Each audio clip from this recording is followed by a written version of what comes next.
Welcome to Lit Vibes Only, where we lit the shit out of books we love and hate. I'm Amanda, the insightful thrill seeker and historical fiction nerd.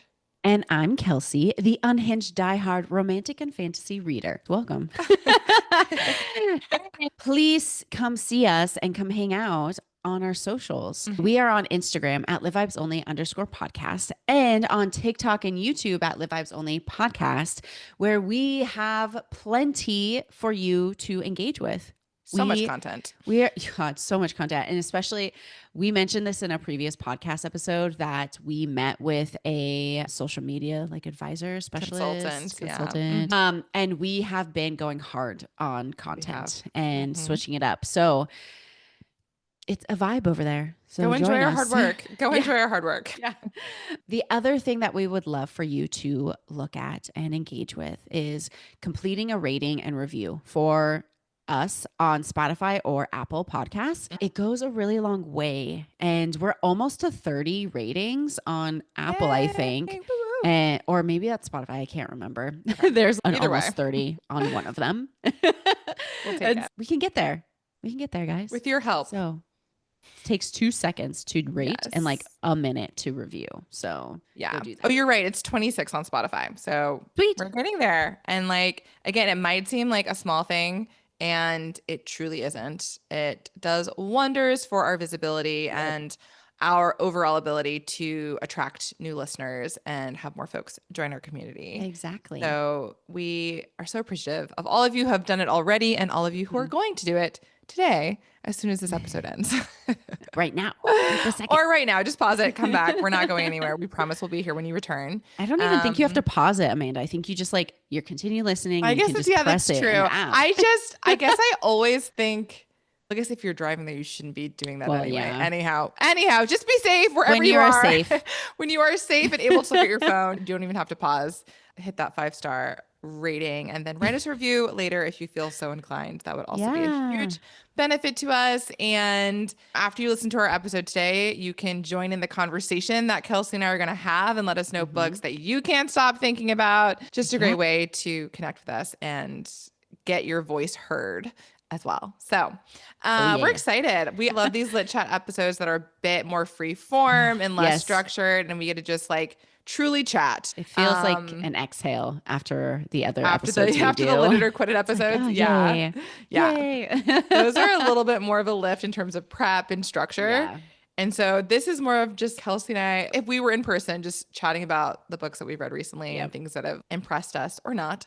But what are you currently reading right now, Kelsey? I think I might have mentioned this on a previous episode. One book that I'm about to start is Codename Helene. Oh, Codename Helene. You mentioned that. Yeah. Yes. I have yet to start it, but I'm about to. Okay. I'm super excited to hear what you think about that because I really enjoyed it and I found it to be very educational. It's one of my first historical fiction that I'm reading you're just on reading my on own. your own. Look at that. Look what this podcast is doing. Truly changing lives. Changing lives out here. My life. What we're doing really matters. That's exciting. I'm also about to start a book that Kelsey, she's actually making me read it, which I mentioned in the previous episode, which is Quicksilver. So I am going to be starting that momentarily and cannot say that I'm thrilled, if I'm being perfectly frank.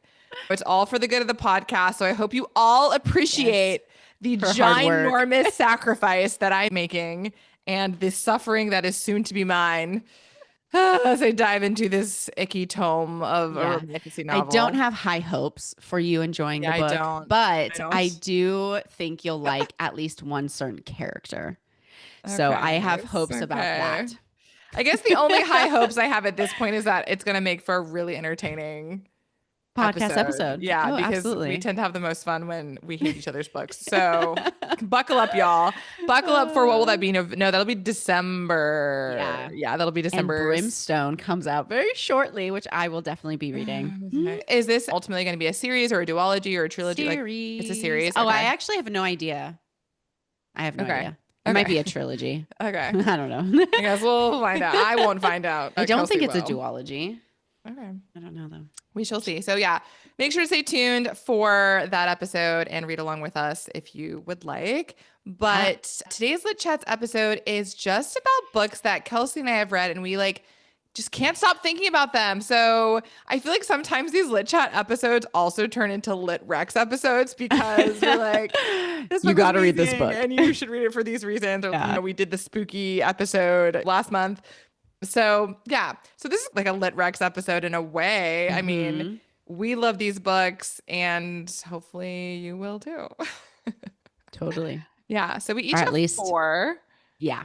Books that we're going to talk about. Some of these I read currently, some of these I read a while ago. And for me personally, this was very unintentional, but I ended up with 4 books from 4 very different genres, which is fun. So hopefully there'll be something for everyone in this episode. Yeah. Do you want me to start or do you want to go first? Yeah, go ahead and start. Okay, cool. So I'm going to start with the book that I read most recently out of my list. And it is actually a book that we're going to be featuring on the podcast also next month. Yes, also next month in December. And it is Blood Over Bright Haven by Emma Wang. I spoke at length about this video on TikTok already, on Instagram already. So if you aren't following us on our socials, you should do that. And you can go ahead and scroll to that video and check out my thoughts there because I had quite a few. Yeah. Really quickly, in a nutshell, this is a spoiler-free episode because we want you guys to go out and read these books. But in a nutshell, the premise of this book, it's a fantasy novel. And it takes place in a world that has magic. And it follows this young woman who just wants to be a high mage in the magistry. So she wants to be able to practice magic and reach this level of success, which at this point, women have not been allowed into the magistry. It's all been men. And so we're essentially following this very ambitious young woman as she takes the examination. She does ultimately get in. That's not really a spoiler. You find that out at the very beginning. And it tracks her journey.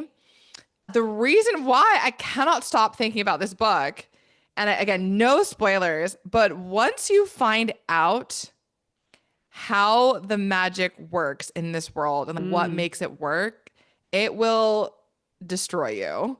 It's just, it's devastating and horrifying. And this is also not a spoiler really, because this happens within like the first 5 pages of the book. The book like opens with essentially a massacre. So you just have this really shocking, violent opening to this story that just knocks the wind out of you before you've even gotten your footing in the story. And it is just like there it is. Kelsey's holding it up for folks who are on YouTube. It just snowballs from there. Like you just get strapped in and it's a nonstop ride. And the other thing that I really loved about this book, I don't read a lot of fantasy in general. Right. And it very explicitly and very thoughtfully talks about or connects the story to so many pressing current issues in our society around racism and sexism and injustice and colonization and genocide, like all of these things. And in a way that doesn't feel too like preachy or too on the nose, you can easily see how and why this society came to be, why people feel justified in its existence and are defending it. And you can see such clear parallels to our own world and our own country. So it's also just incredibly poignant and compelling, and it's going to make you stop and think. So I loved that so much. I think the only negative thing I would say about this book would be if you are not a fantasy reader such as myself, some of the magic system and how it works can get a little technical and convoluted, and there's like diagrams and things, but honestly, if you let that just wash over you and don't get too caught up in it, does not in any way detract from your reading experience or like your understanding of the text. So like don't let that dissuade you, because I got a couple pages and I was like, oh, like I don't want to have to think this hard. And then I just let it go and focus on the plot and the characters. And I had no issues like tracking. It didn't in any way leave me like, wait, what just happened? So don't let it throw you. I've told Kelsey this. I think I mentioned this in the TikTok video that I made. If I was in fact an English teacher, I would have my kids read this. Okay. This would absolutely be required reading in my class. I can just think of all the different discussions and projects I would build out from this text. Very cool. So as an educator, I also was thrilled by this book and the way that it presents the ideas and arguments that it's making. Oh my gosh, it's so good. Can't wait for Kelsey to read it. I cannot wait to discuss it on the podcast. This is one book where if Kelsey doesn't like it or like really hates it, I might be a little devastated. So we'll see. Yeah, we'll see. Man. Yep.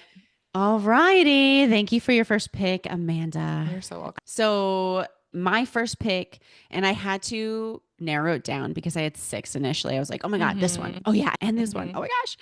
But the first one I wanted to highlight is Sanctuary by Paola Mendoza. And this was a book that one of my friends, Maria, hi Maria, recommended to us on the podcast. And essentially, like, this book is a dystopian type book based in the US, but also it's quite unnerving because it's essentially, it's not far off. Okay. And especially with everything going on with immigration right now, it's like a huge spotlight on immigration. Okay. And it was written years ago. I feel like it was in the early 2020 or 2019. Maybe you could look it up. Okay, I'll look it up. And so it's not exactly about what's happening right now, but it very much relates, and it's quite scary. And essentially the characters, it's a YA novel, by the way, and the characters are immigrants here in the United States from a different country. And in this world, people are being essentially taken because they are immigrants, right? Or illegally here.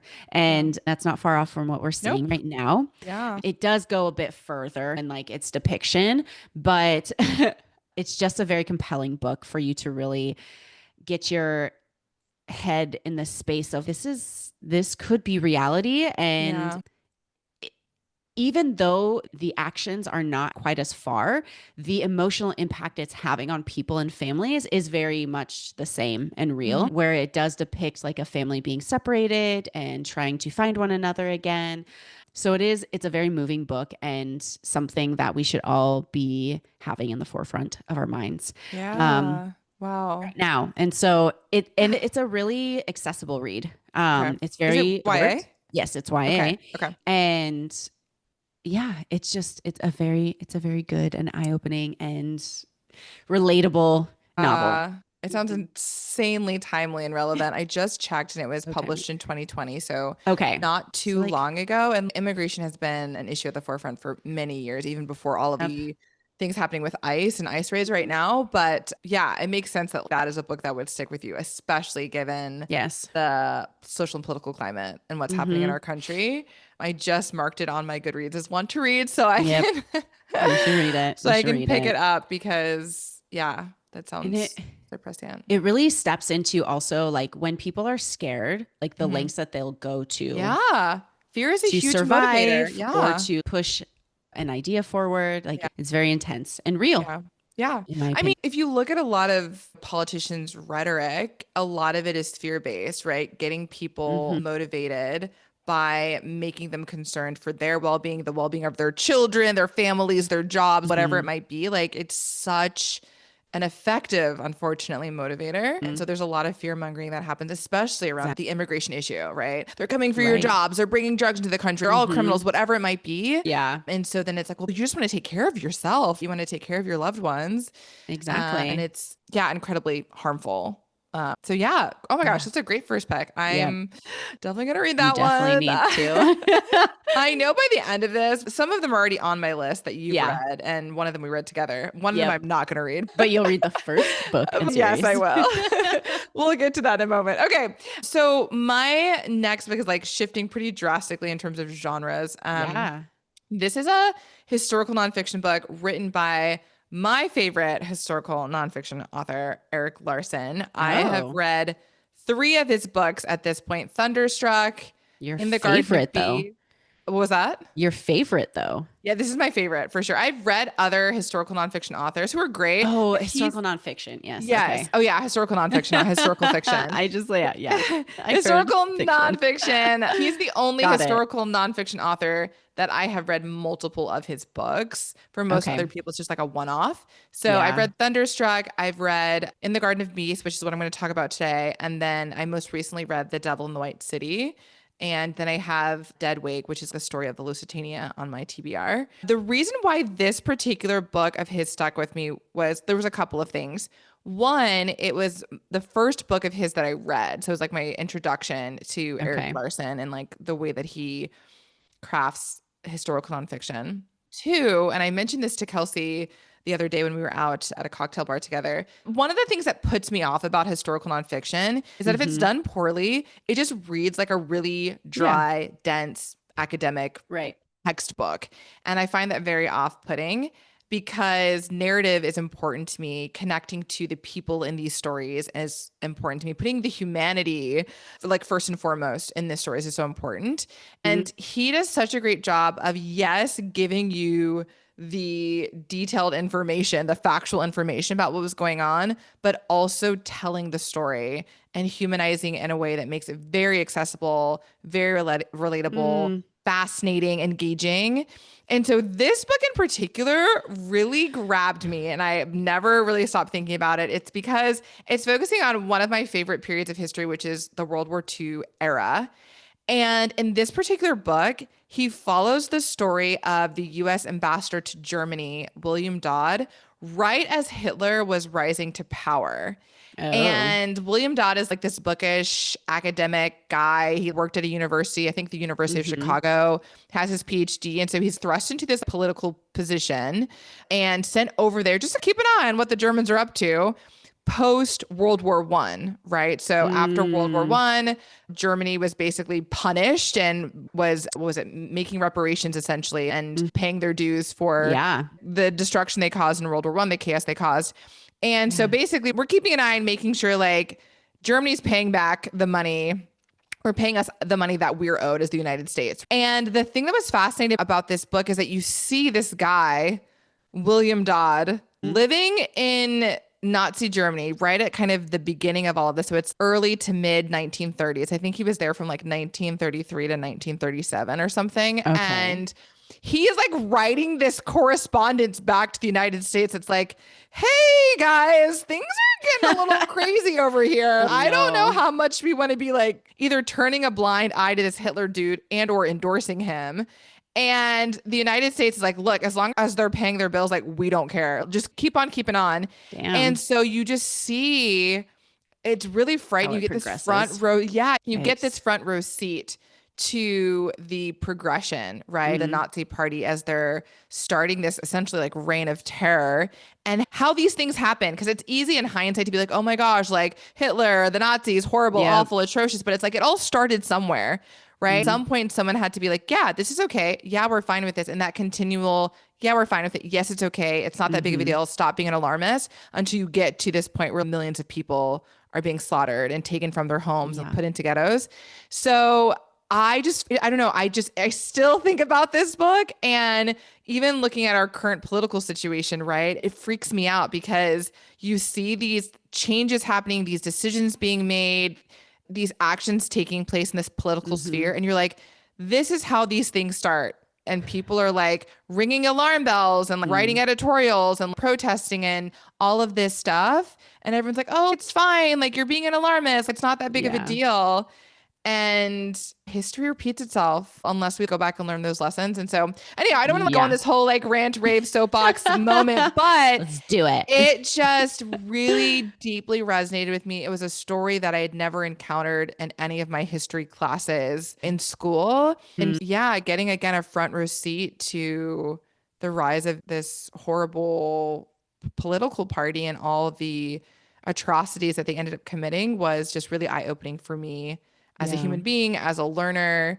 And then, of course, it made me want to read more of his work as well. So it's very much like a catalyst for that. But Oh, I think reading this book now in 2025 might have been too much because it hits too close to home.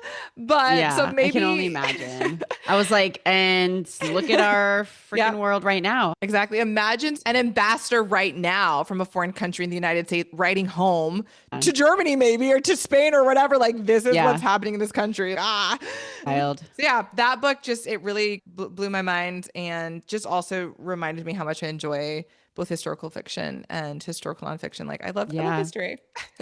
I actually, when you were talking about this, I was like, oh, I've read historical nonfiction before. Yeah. A book that you need to read, Amanda. Yes. That you still have yet to. Is it the autobiography of Malcolm X?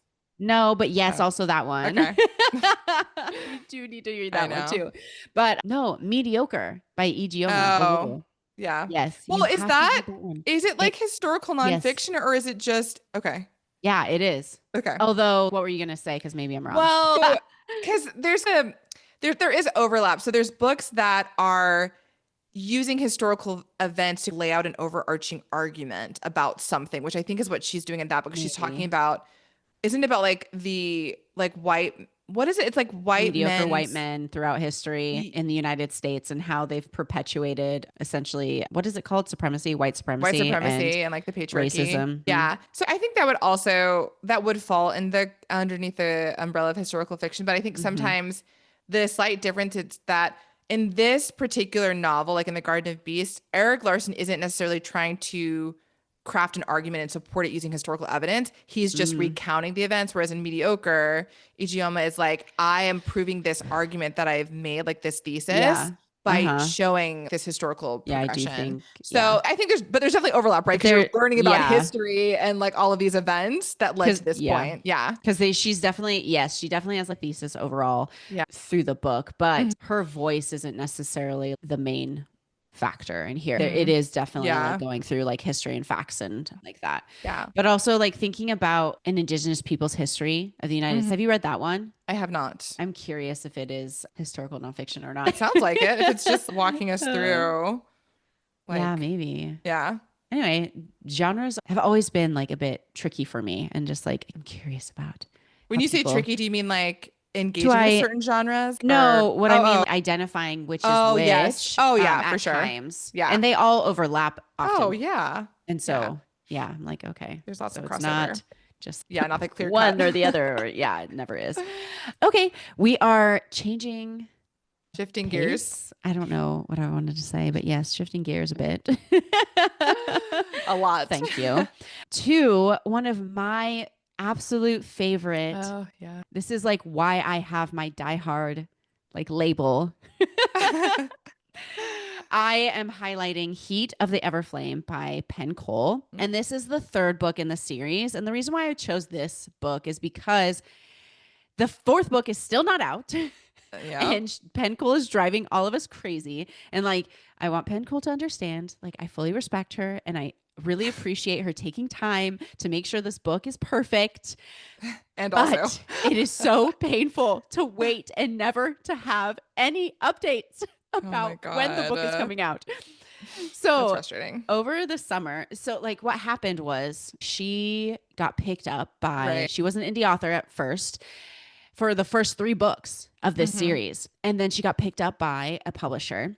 They stopped selling all of her books, right? And they republish them, do editing, republish. I have the books. They're actually on this shelf over here. You can see them. Yeah, I can see the top of them. Oh my God, right there. Yeah. And they're really chunky. And that's what happens with indie authors is they don't have the same kind of editing as with a publisher. And so they end up being like pretty big books. And so that's what we ended up with. And every book ends on this awful cliffhanger and just makes you spiral into what is going to happen in the next book. And the next book is the final book. It's called Burn of the Everflame. And that is supposed to be coming out soon.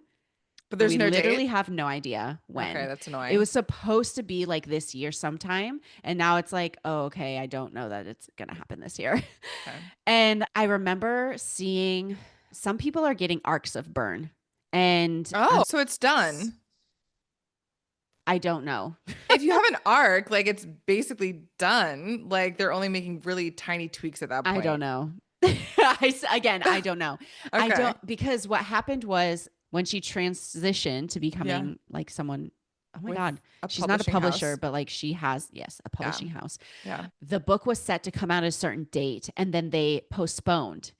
And then there was another postponed date. And so now she's like, I don't want to do this to my readers anymore and give them a date and not be able to fulfill it, which I understand. But then on the backside, it's like any sort of window. You were just being tortured. Give us something. But one of the reasons why I really love this book is, and I know you're going to hate it. You're going to hate it because the first book, you're only going to read the first book, and we are going to read alongside when Burn comes out. Okay.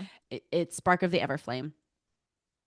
And DM's character, she's the FMC, and she is just so realistic, in my opinion.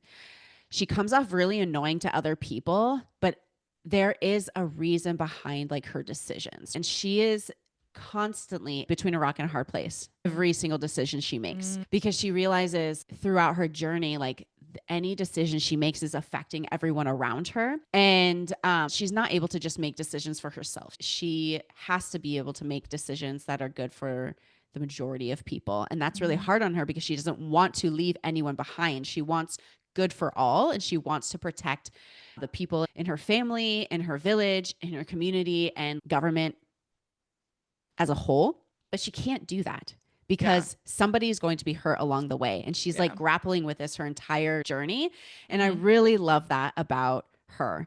And also, there's an amazing love story in this book. Of course. It is a very slow burn. Okay, I love that. I love it. And you won't even get any smut in the first book, Amanda. Oh, that's excellent. Okay. Yeah. So you'll like it for that.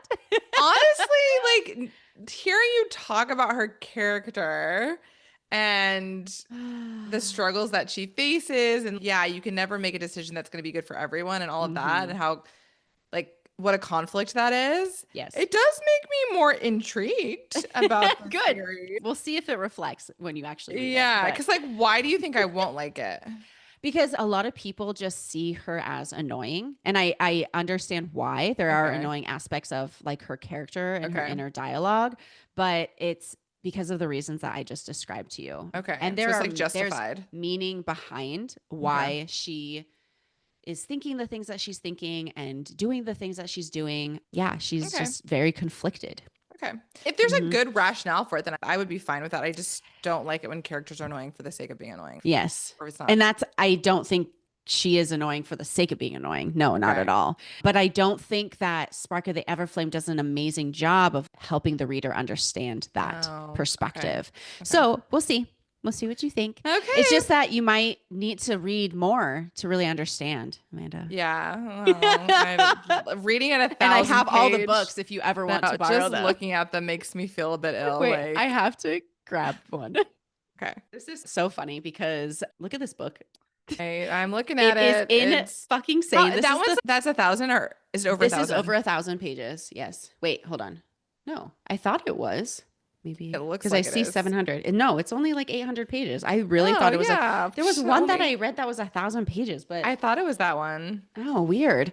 But oh gosh, what was I going to say? Oh, the other fun tidbit about these books is I was gifted Spark of the Everflame for one of my birthdays, and I didn't read it right away, and so I read it like a year later, and it was after this third book was out already. Okay, but she had just signed with a publisher, and so she was just at the point of becoming like a signed like author, and so all of these were out of print. I remember you sharing the story. I finally read Spark of the Everflame, so I paid like $80 for this book. I remember to find it, and I was reading it. I think it was in October by the time I got to it, and I was on a work trip when I was reading this book, and they're like, why did you bring a Bible on our trip? I was like, I'm so religious. I am so obsessed with this book. I could not leave it home. And there was no audio at the time of these books. Gosh. So you were what just did I have? What could I do? You had to just read the physical copy. Okay. So thanks, Kelsey. I definitely am like, yeah, I'm more intrigued and feeling less critical about this series, perhaps less dread about it now that I've heard more. So maybe it'll surprise me and be like, perhaps.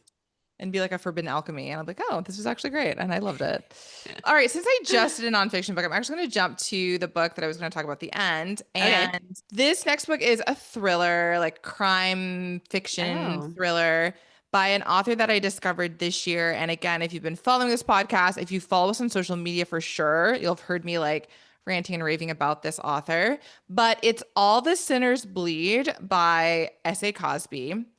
And I had never heard of this author before, didn't really know what their vibe was. So I went into this pretty blind. And this was a book that was recommended by a fellow book talker because I like put out a request, send me your favorite thriller authors. And he popped up a couple times.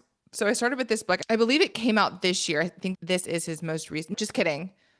King of Ashes is his most recent book. But anyhow, All the Sinners Bleed. Loved it for a bunch of reasons. And it stuck with me. Honestly, one of the main reasons why it stuck with me was because of the gore, like the intensity of the violence in this book.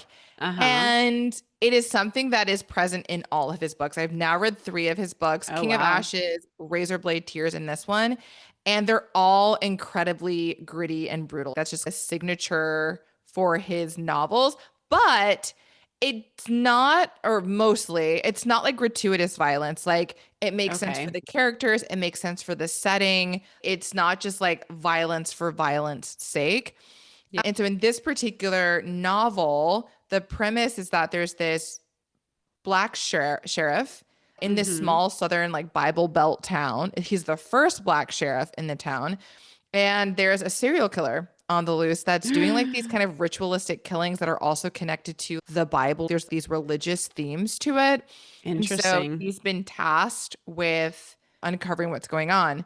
The other thing beyond kind of the brutality in this novel that really gripped me was its portrayal and discussions around race and racism, especially in a southern town in the 2020s. It was a very thoughtful handling of the situation because obviously the South has a different history with race and racism, slavery than other parts of the country, whether it's out west or more northern states. Not to say obviously that racism doesn't exist there, because obviously it does, but there's just a different dynamic between the history of white and black folks in those communities.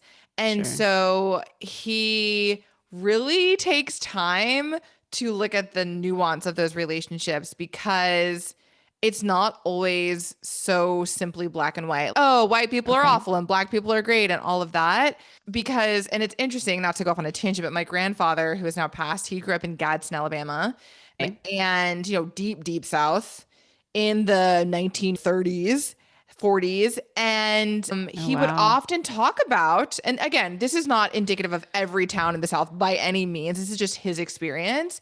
But it's easy to paint with broad strokes and be like, yeah, everything was horrible. And he would talk about how like in his town, it was very common for both the black and white kids in his neighborhood to get together, play like football in the street, like all hang out, like everyone knew each other. They would help each other, I don't know, in different like home improvement projects or like sharing sugar or whatever it was. But at the same time, in this same town, there would be like Klan marches happening every month. And so it's just this weird thing where it's like, there's obviously this violence and terror and fear happening. And at the same time, you do have people having meaningful connections with each other. It's a little bit of a mind fuck, to be honest. But this novel really dives into some of those intricacies.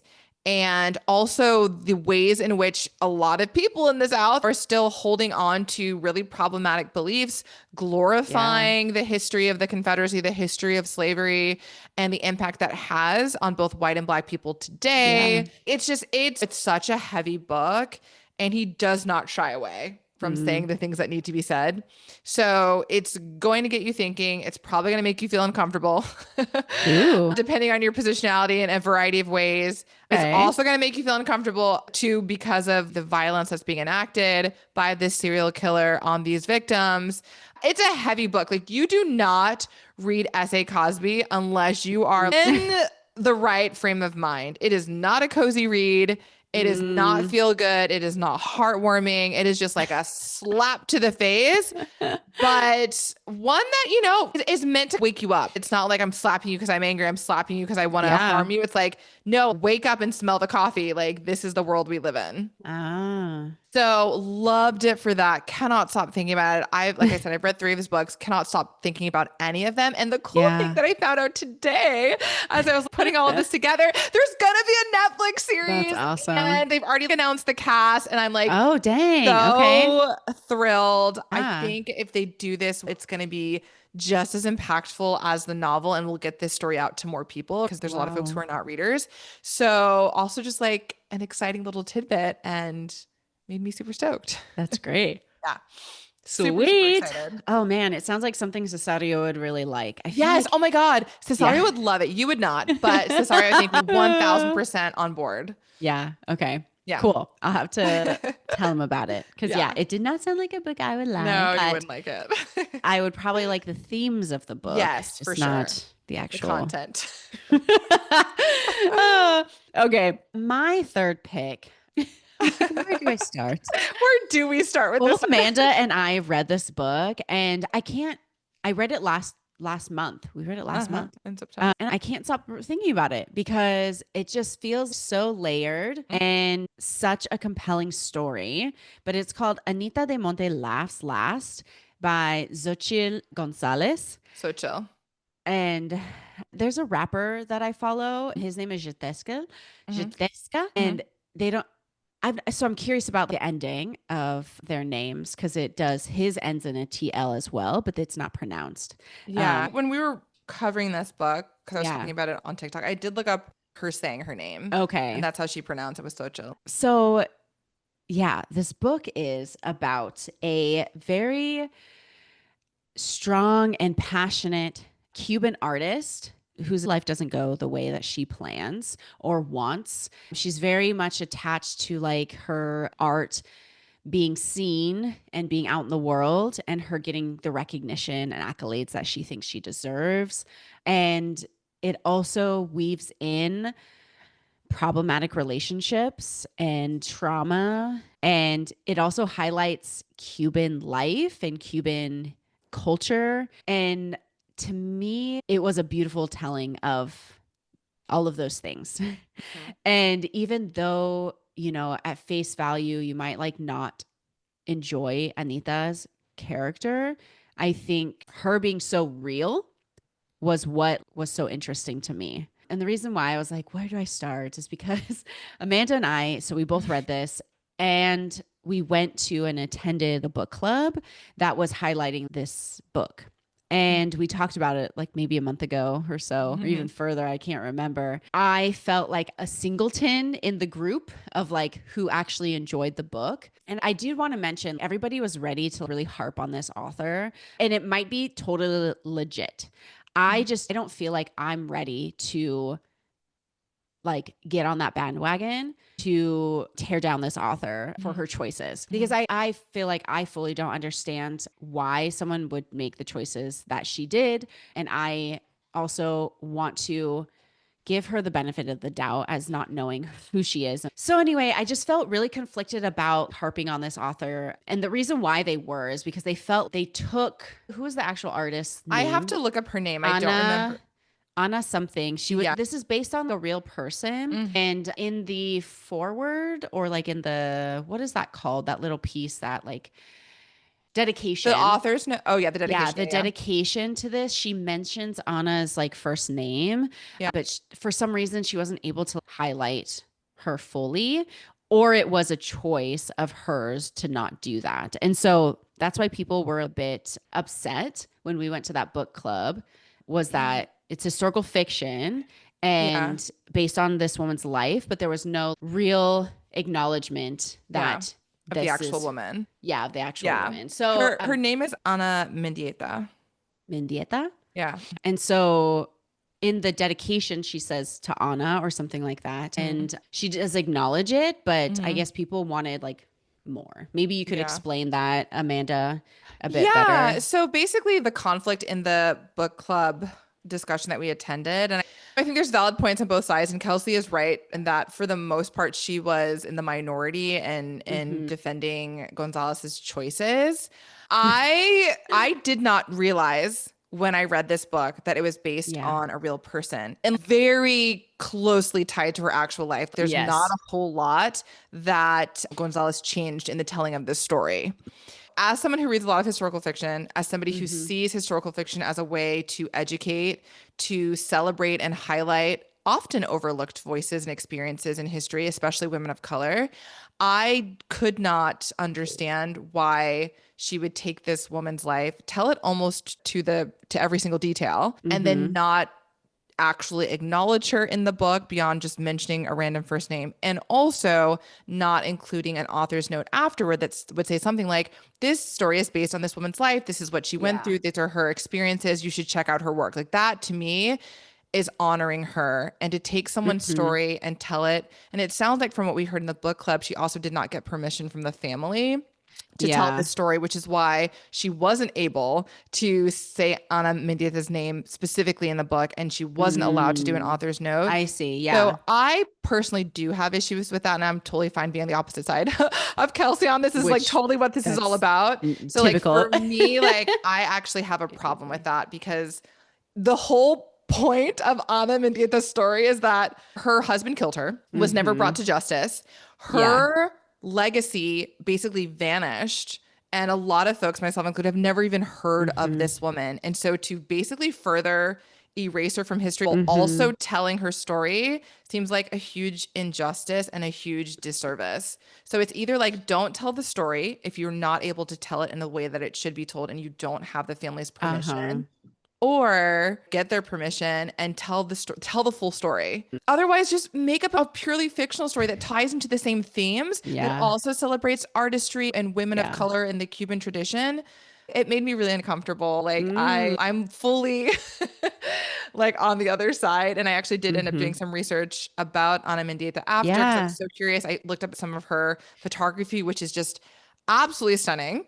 And so that's where I fall on this one. And to that point, it did make it a book that I haven't stopped thinking about, because like I have these strong feelings now. I like still am pondering that. And I don't know. I struggle a lot just getting on the bandwagon of canceling people. And so I have to do my own research, and I have to develop my own opinion rather than people just telling me. And it was super off-putting the way that people were talking about it in that group. And so I still think about it because it's such a good story. And I felt like the inclusion of Anita's spirit being in there, like that was probably my favorite portion of the story. But anyway, I feel like also it does highlight Ana in that we are all looking her up and like looking at her work and like doing all of that. I don't know that people are though. Like I feel, and honestly, the people, everyone in that group was. The only reason they did was because one of the people who were familiar with her sent out that email that was like, hey, this book is based on this artist's life. Nobody else knew that. And that's why they were like, they all loved the book, right? And then they're like, oh, then we read this email, realized what it was based on, and now we have a different opinion. So it's like, I just think it's icky. If I, as a woman of color, did something with my life, died, whatever, and someone told my story without my permission, did not give me any credit, any sort of acknowledgement, like I would be beyond the grave pissed. Maybe she is. And maybe she is. And I think too, it's tricky, right? Because the author herself is a woman of color. And I think because of that, people can be hesitant to pass judgment or to say things, to basically give her a slap on the wrist and be like, hey, that was, you can still make mistakes. Just because you're a woman of color doesn't give you a pass. And so I can understand like hesitancy to do that. In my opinion, I don't think that folks in the group, I wouldn't say they were canceling her. I think they were just saying this was not an okay thing to do. And I think it's okay to say that. And it's also okay to disagree and be like, I think it was fine. But I don't think they were canceling her. I think they were just like, this was not, in their opinion, a thoughtful, considerate choice to take this, and this really tragic too. Like there's a lot, like her family, I can only imagine, right? What her loss and her murder, like how it impacted them, and to have that taken, that really personal story taken and just like blown up in this, because this is a Reese Witherspoon book club choice book, so it's gotten a lot of traction, and I'm sure Reese was like, oh my god, we're like celebrating a female author of color, this is great for our brand too. So I have a lot of feelings, so there are many feelings to be had. I agree. But because of that, it's definitely a book you will not stop really can't stop thinking about it. It's, oh my gosh. And I also wanted to just highlight our experience there and just at the club. And it was interesting. It was different. It was an interesting experience too, because both Kelsey and I are in our own book clubs that are much smaller. This was a pretty big group, like 15 people or so.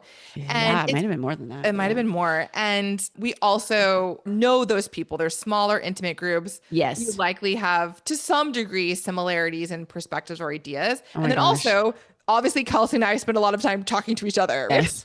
And argue a lot about various books. Yeah. So it was just such a different dynamic, I think, for both of us to be in that space and talking about books in that setting. Yeah. And I know there were multiple times when I wanted to jump in and couldn't, because there were so many people who also needed to speak. So it's not like you can respond to every little thing. And some people didn't know how to share the airspace as well as others. Yeah. I felt my teacher interrupting people. Yes. I felt my teacher self wanting to be like, okay, guys, remember to share the airspace. It was a good experience overall, and glad we went. And hey, if any of you are out there listening, because we mentioned our podcast at the meeting. So that was fun. Anyway. Yeah. Great job calling that book out. Glad that you included it for sure. And it's just another good plug, a good reminder for what we do on this podcast. Like, we embrace that tension between different perspectives and different ideas and positionality. It's okay. It's okay to disagree. It is okay that Kelsey and I do not feel the same about this book. And I like that. I don't know. It gives me more to think about. And it's healthy. That's the other thing is dialogue. Like, I think healthy dialogue is so important. And it's so funny. You mentioned your book club, like basically you have similar like beliefs and ideas or trains of thoughts, maybe. Ish. But I was like, in my book club, like we are all educators, which is the thing that we all have in common, but we have a wide range of opinions about certain books. It's so great. And I love it. And we don't feel any which way about it. We're just like, this is my opinion. Oh, that's your opinion. Okay, cool. Exactly. Oh, I see. And it like opens your mind to new possibilities. Yeah. And I really appreciate that, again, about our podcast and just about how we're able to do that. Yeah. Diversity of thought and diversity of opinion is so important for growth and change and connection. So anyhow, don't want to get too plugging that too down a rabbit hole, but yes. Okay. So my last one, again, a huge, I don't know, 180, is that the right word? Yeah. We're like moving to a wildly different genre. Oh yes, it is. So I do not read a lot of kind of nonfiction self-help styled books generally. It's not a preferred genre. I think when I'm reading, I really want escapism or entertainment, or generally only find myself reading these books if it's required for work or something that our book club picked. But as some of you might know, if you've listened to this podcast for a longer period of time or have listened to like our intro episode, I grew up in a super religious, fundamentalist Christian family. And then as an adult, took the time to deconstruct my faith and am no longer a religious person in that way. I still consider myself really spiritual. But one of the books that really helped me in my deconstruction period and kind of processing what it means to have faith or be spiritual, or just like, what the heck is going on? Like, why are we here? What does it mean to be human? All these big questions that we often ponder.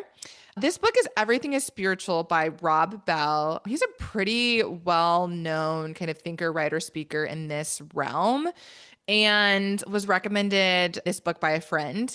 And it's essentially this extended meditation or like reflection on both the nature of reality and like what part we play in it as human beings. Like essentially, what is life all about? Why am I here? What does it mean to be human? How am I connected to the universe? All of these things. And so it's partly a memoir. So he does incorporate, obviously, his own personal experiences and anecdotes throughout it. But the style of the book is like poetic prose. It's written in these stanzas almost. So it's very digestible. And because he's pondering these big things and inviting us to ponder them along with him, it's great to have those stanzas chunked that way because it gives you these very natural pauses in the text to reflect on what you just read. And I was actually flipping through the book this morning as I was prepping for this episode and looking at some of my old annotations and like things I underlined and the little comments I jotted down in the margins. And so I wanted to share two of the quotes from the book that I had engaged with when I first read it. So the first one is, quote, God, another term for that is ultimate reality, is like a community of love. God, spirit, word, all connected, relating to each other, a flow running in and through everything. And again, as someone who grew up with a very kind of rigid idea of what God is and like what religion is and how to be a good person, I think opening up my thinking around what spirituality can look like and what it means to believe in the divine or my connection to the divine, it just, yeah, it really was a moment where I was like, oh, I as an adult have the ability to construct and reconstruct continually, right? My faith, my spirituality, my understanding of these things. And that freedom brought me a lot of peace and joy. And I think in my particular brand of Christianity that I grew up with, it was a lot of fear and a lot of like punishment and judgment and stay in line or strict God's going to get pissed off. Yeah, rule following. And just like seeking to please others and please God. And another quote that I found that I included, which is a lot shorter, which I just thought it's really simple. There's nothing profound about this statement, but I think I just needed to hear it, especially at that point when I was reading the book, which is, quote, we are all endlessly figuring it out. And just this, I don't know, this grace that like, you don't have to have all the answers. You don't need to be a perfect person. What even does that mean? And I think just gave me a lot of leeway to just be human, right? And realize that no one truly has all the answers. And if someone claims to have all the answers, they are wrong. Run fast in the opposite direction. So yeah, it was just a really transformative experience for me. I think about this book a lot. I think about the book, The Untethered Soul, a lot as well, which I read around the same time, which is also just really beautiful in reframing how you think about yourself, what the soul is, how we define ourselves in relationship to each other. And it's just beautiful meditation, reflection, invitation to think about these things and find ways that you might incorporate them into your life and into your practice. So yeah, that's my fourth one. Again, very different from all the other books. So different, yes. And not something we often talk about on this podcast, which is why I wanted to like take this opportunity to share it and also just like share with listeners a bit more about me as a person. Yeah. Did you ever, or have you heard of Conversations with God? Yeah, we talked about this in a previous episode. Yeah. Okay. You mentioned it. Of course, I would never remember. That's one that stuck with me a bit. But yeah. When would you say you started questioning like your mother and father's like lead on religion, essentially? It was definitely a very like gradual process that then ultimately ramped up. So I would say it probably started post college. I feel like it was when I was spending extended periods of time outside of the country because I was no longer living in my parents' house. I wasn't in that world anymore. I wasn't going to church regularly during those times. So I had this break in this space that it was like I was away from this constant messaging I'd been receiving. Yeah. To explore like, oh, what else might there be out there? And I do distinctly remember, this is happening in college too. I was interacting with people who weren't Christian, but who was like, you guys are like really amazing, good people. And you live your lives in these really beautiful ways that are full of like love and care. And how is that possible if you don't have Jesus helping? So I was like, maybe like we don't have a monopoly, right, on kindness and love and respect. And these were often people too who were in the Christian faith who I was told like these are bad people. So maybe they were in the LGBTQ plus community, maybe they use drugs, maybe whatever I was told like these are bad people. And I was like, but wait, like this isn't gelling. And so that just proceeded over the course of my 20s and then ramped up at the end of my 20s into my early 30s. Wow. Yeah. So it was a process. It was for sure a process. Yeah. Oh, I bet. Yeah. Gosh, growing up that way. Yeah. Yeah. Cool. Thank you. You're so welcome. My final book I cannot stop thinking about. I read it maybe a week ago, finished it maybe a week ago, and it's just made such an impression on me. I can't stop thinking about it. And I was so emotional throughout the entire book. And remind me, Amanda, you haven't read this one yet, right? I haven't. It is on my TBR. You must read it soon. Okay. I think so I already put it's on my Libby now. I'm waiting for it to come in. Fantastic. So this book is All My Rage by Sabaa Tahir. And you recommended this. I think it's episode 19 because I just recently did a video about this. Yeah. And you recommended it for, I think it was Arab American Muslim History American Month. Oh, okay. And when you talked about it, for some reason, I thought this was a memoir. There are parts of the story that are connected to her upbringing, but it's not a memoir. Got it. Yeah. Okay. So I think I had the misunderstanding about it going in and then realized, okay, this is not a memoir. Because it was a bit too dramatic and there were other aspects of it that make it clear that it's not like exactly what happened. Okay. But yeah, it's about two teenagers, Pakistani teenagers, both came to the United States in their own way, whether or not that was like the generation before or themselves. And they end up being like best friends, like growing up because they click because they're both Pakistani and speak the same language and have similar families or families that were in the same community. And it's really all about their struggles, trauma, like finding themselves and their love for one another. And to think that this could potentially happen to any young person was just really heart-wrenching. And what a window it was for me, for someone who is not an immigrant and obviously not from Pakistan, and thinking about the various situations or historical moments that have impacted that group of people or that community. And anyway, I can't say enough praise about it. And it does jump timelines where it goes back in time and then comes back to the present, and they find themselves in some deep trouble and again find themselves out of it, and how they find themselves out of it and figure out how to like build community and like love. It's just a beautiful story, and these characters are like some of my favorites that I've ever read. Yeah. Yeah. You've been talking about this book since you started it, like just updates, like, oh my gosh, this is amazing. This is amazing. So yeah, I'm really excited. And I'm glad you read it because it's definitely one of those books that I recommended for the episode and then it fell off my radar because I didn't immediately put it on my TBR. Yeah. And so I'm glad you went back and remembered and read it.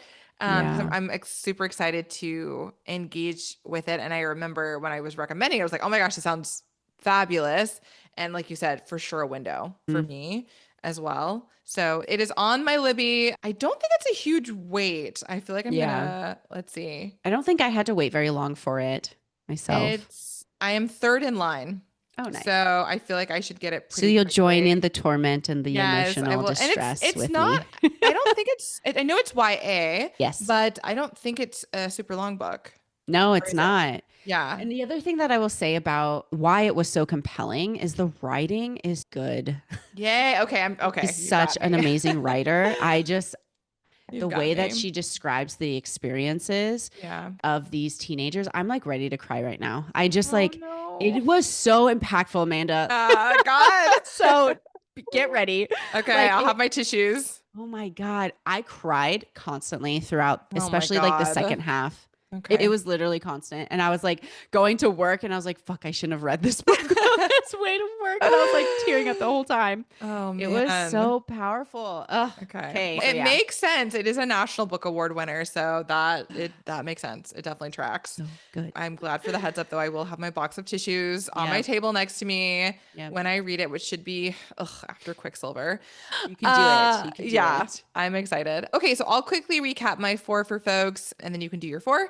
And we'll wrap things up. So my 4 books that I can't stop thinking about are Blood Over Brighthaven by M.L. Wang, In the Garden of Beasts by Erik Larson, All the Sinners Bleed by S.A. Cosby, and Everything is Spiritual by Rob Bell.